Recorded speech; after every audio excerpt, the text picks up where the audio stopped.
بعض لوگ اس غلطی کے اندر مبتلا ہیں کہ نبی پاک صلی اللہ علیہ وسلم کے زمانے میں تراویح 8 رکعت تھی۔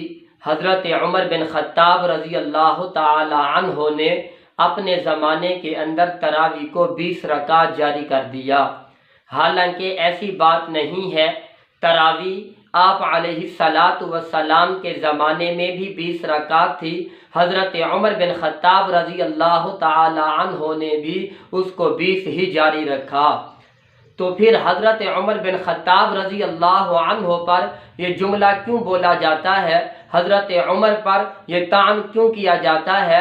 اس کی وجہ یہ ہے کہ نبی پاک صلی اللہ علیہ وسلم نے اپنے زمانے کے اندر تراویح کو 3 رات باجماعت ادا کرایا۔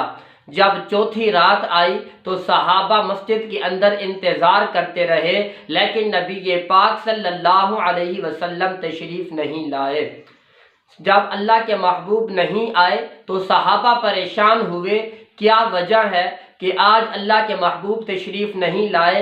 صحابہ پریشان رہے، نوافل ادا کرتے رہے، لیکن جب صبح کے وقت آپ علیہ السلام تشریف لائے تو نبی پاک صلی اللہ علیہ وسلم نے فرمایا، اے میرے صحابہ، میں جانتا تھا کہ تم آ چکے ہو، لیکن میں اس لیے نہیں آیا۔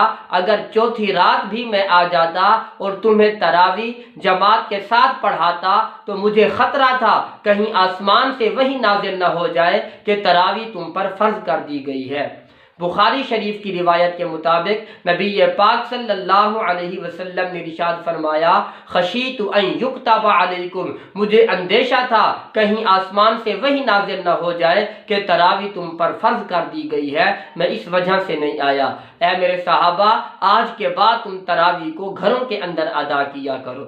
پھر اللہ کے نبی کے زمانے کے اندر بھی صحابہ اسی طرح تراویح پڑھتے رہے کہ گھروں کے اندر ادا کرتے۔ جب سیدنا صدیق اکبر رضی اللہ عنہ کا زمانہ آیا، پھر بھی صحابہ ویسے ہی تراویح پڑھتے رہے جیسے نبی پاک صلی اللہ علیہ وسلم کے زمانے کے اندر گھروں میں پڑھتے تھے۔ لیکن جب حضرت عمر بن خطاب رضی اللہ عنہ کا زمانہ آیا تو حضرت عمر رضی اللہ عنہ نے چند کاموں کا حکم جاری کیا۔ نمبر 1، آج کے بعد تراویح پورا مہینہ ادا کی جائے گی۔ نمبر 2، آج کے بعد تراویح میں پورا قرآن پڑھا جائے گا۔ نمبر 3، آج کے بعد تراویح ہر مسجد میں ادا کی جائے گی۔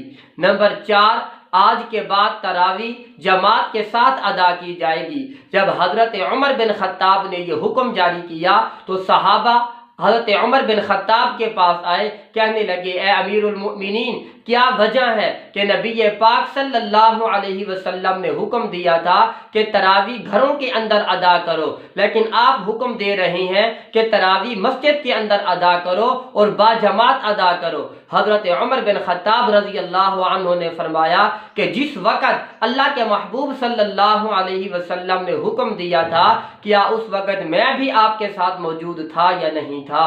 صحابہ نے کہا، آپ بھی اس وقت ہمارے ساتھ موجود تھے۔ تو حضرت عمر بن خطاب نے کہا، اللہ کے محبوب صلی اللہ علیہ وسلم نے کیا فرمایا تھا؟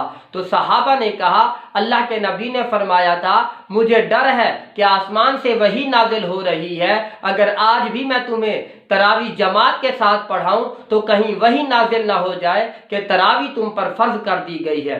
حضرت عمر بن خطاب رضی اللہ تعالی عنہ نے فرمایا، یہی تو میری دلیل ہے کہ اللہ کے نبی صلی اللہ علیہ وسلم نے اس بات کی طرف اشارہ کر دیا کہ اب وحی نازل ہو رہی ہے، مجھے اندیشہ ہے کہیں تراویح تم پر فرض نہ کر دی جائے، جب میں دنیا سے چلا جاؤں وحی ختم ہو جائے اور ختم نبوت ہوگی، اس وقت آسمان سے وحی اترنا ختم ہو جائے گی، تم تراویح کو مسجد کے اندر جماعت کے ساتھ ادا کرنا۔ حضرت عمر بن خطاب رضی اللہ تعالی عنہ نے جب یہ بات کہی تو صحابہ نے کہا، قربان جاؤں اے امیر المؤمنین، اللہ نے آپ کو کیسی عقل عطا کی ہے، اللہ نے آپ کو کیسی سوچ عطا کی ہے۔ حضرت عمر بن خطاب رضی اللہ تعالی عنہ شریعت ساز نہیں تھے بلکہ شریعت پر عمل کرنے والے تھے۔ حضرت عمر بن خطاب رضی اللہ تعالی عنہ شریعت کو بنانے والے نہیں تھے بلکہ شریعت پر عمل کرنے والے تھے۔